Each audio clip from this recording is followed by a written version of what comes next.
sur la chaîne Révélation et Aventure. Aujourd'hui un petit hors-série par rapport à l'actualité. C'est vrai que dans les 72 dernières heures, eh bien, il y a cette confirmation qui vient d'être sortie par rapport à une étude qui est menée depuis 2010-2011 par une équipe de chercheurs américains qui a tenté de démontrer comment est-ce qu'on a fait bouger les statues de l'île de Pâques, les fameux Moai.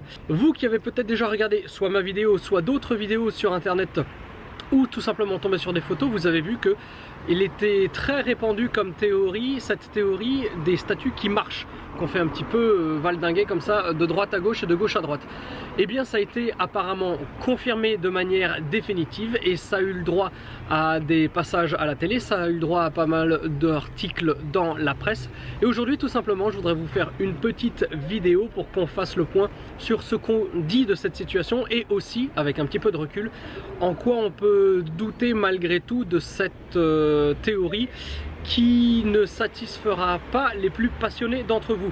Donc sans plus attendre, on va passer aux images. Comme d'habitude, merci pour votre fidélité, merci pour vos abonnements si c'est la première fois que vous tombez sur la chaîne.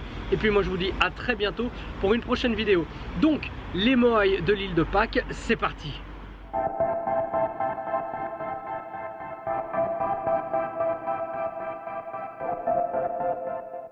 Depuis toujours, les statues de l'île de Pâques intriguent, passionnent, émerveillent et font tourner en bourrique quiconque s'est un jour penché sur leurs réelles origines. Les Moai, les statues géantes dressées sur l'île appelée Rapa Nui, sont aujourd'hui encore couvertes de mystères. Ces immenses figures en tuf, pierre volcanique, mesurent jusqu'à 10 mètres de haut et pèsent jusqu'à 90 tonnes. Un peu plus de 900 Moai sont recensés sur l'île de Pâques et environ 300 d'entre eux, supposément taillés entre le XIIIe et le XVIIIe siècle, sont dressés avec le corps enfoui dans le sol. Mais d'où viennent-ils? Quel fut le trajet incroyable qui les a amenés jusqu'ici? Depuis la découverte de l'île par les Hollandais en 1722, de nombreuses théories plus ou moins convaincantes ont vu le jour. C'est sans compter sur des chercheurs américains qui viennent de publier une nouvelle étude dans le Journal of Archaeological Science montrant toute l'ingéniosité du peuple qui porte le même nom que son île, les Rapa Nui. Parmi toutes les questions qui entourent l'histoire de l'île de Pâques, il y en a deux qui reviennent systématiquement, nous indique Carl Lippo, professeur d'anthropologie à Binghamton. Comment ces peuples anciens ont-ils réussi à déplacer des statues aussi massives? Les travaux de Carl Lippo et son équipe tendent à démontrer que les Rapa Nui avaient développé un système de rampes et de treuils utilisant très peu de ressources. Dans les années 2000, l'équipe a mené des reconstitutions afin de comprendre comment les statues avaient été transportées depuis la carrière volcanique dans laquelle elles étaient taillées, allongées, jusqu'aux terrasses sacrées où elles étaient placées, ainsi que tous les autres emplacements de l'île. Ces reconstitutions ont donné un résultat surprenant. Les statues marchaient, ou tout du moins elles se baladaient maladroitement, de gauche à droite, de droite à gauche, tirées par des cordes, un peu comme lorsque l'on déplace un réfrigérateur lors d'un déménagement. Cette hypothèse a été testée grandeur nature à Hawaï en 2011 et a donné une image désormais célèbre.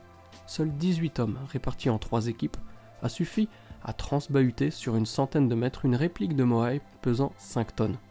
Mystère résolu? Pas vraiment non. L'essai a été réalisé sur un terrain plat, libre et dégagé. L'île de Pâques, ce sont surtout des terrains escarpés. De plus, cette reconstitution a été effectuée avec une statue en béton, matériau bien plus solide que le tuf de l'île. Et enfin, une statue de 5 tonnes ne pèse même pas la moitié du poids moyen des Moai de l'île qui est de 12,5 tonnes, sans parler évidemment des statues pesant plusieurs dizaines de tonnes.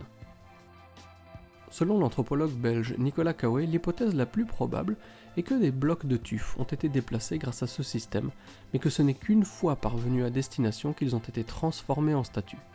Seulement, le discours de cette personne fait fi du Moai inachevé, allongé pour l'éternité, exactement comme l'obélisque d'Assouan. Ce Moai inachevé, Kesako. C'est simplement la preuve que contrairement à ce qu'avance cet anthropologue, les statues étaient bel et bien taillées directement dans la carrière volcanique avant d'être transportées. Le Moai inachevé aurait mesuré 21 mètres de haut pour un poids estimé à 270 tonnes. Si une telle statue était taillée directement dans la roche, il y a fort à parier que les autres statues, beaucoup plus modestes en taille, l'étaient tout autant. Et que dire des pukao qui coiffent certains Moai? Ces gigantesques chapeaux sont extraits d'une roche différente de celle du corps des statues, qu'on appelle la scorie, de couleur rouge. En effectuant des modélisations en 3D extrêmement précises, l'équipe de chercheurs américains a démontré que les habitants de l'île étaient capables de concevoir des treuils efficaces pour les transporter jusqu'au sommet des statues.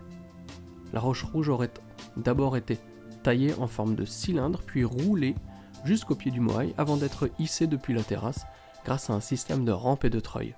Une équipe de 15 hommes seulement était capable de tracter le pukao et de l'enfiler sur le sommet de la statue. Une fois installés, les pukao étaient retaillés pour leur donner leur forme définitive. Là encore, l'hypothèse se base sur la présence systématique du aou, cette terrasse sacrée, alors que la plupart des statues étaient initialement posées sur les flancs hautement irréguliers des reliefs de l'île de Pâques. Cette étude, ajoutée à celle publiée en 2011 sur le transport des statues, tente à prouver qu'un nombre modeste de travailleurs suffisait à déplacer et ériger les géants de pierre. Il s'agit là d'une demi-bonne nouvelle dans la mesure où ces recherches effacent les théories anciennes suggérant que les blocs étaient déplacés en roulant sur des rondins de bois à l'origine de la déforestation puis du déclin de la population de l'île, victime de ces méfaits sur l'environnement. Et voici la conclusion des scientifiques. Ils nous disent que notre conclusion est que les activités de production et de transport des pukao ne demandaient pas une organisation politique centralisée et qu'elles n'impliquaient pas l'existence d'une large population qui aurait disparu au cours d'un suicide écologique des Rapa Nui. Il va sans dire que premièrement, cette conclusion officielle axée sur le pukao ne saurait être généralisée pour toutes les statues.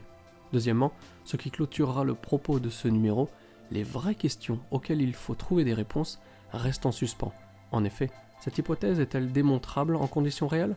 Avec des statues en tuf, au lieu du béton, avec des statues de 10 à 20 tonnes au lieu de 5 sur des terrains abîmés. Ce sont ces conditions qu'il faut respecter afin de démontrer l'hypothèse. Et enfin, pourquoi personne ne semble se soucier que les statues dont seules les têtes sont visibles ont le corps enfoui dans le sol ? Car elles ont été enterrées avant de sabrer le champagne ?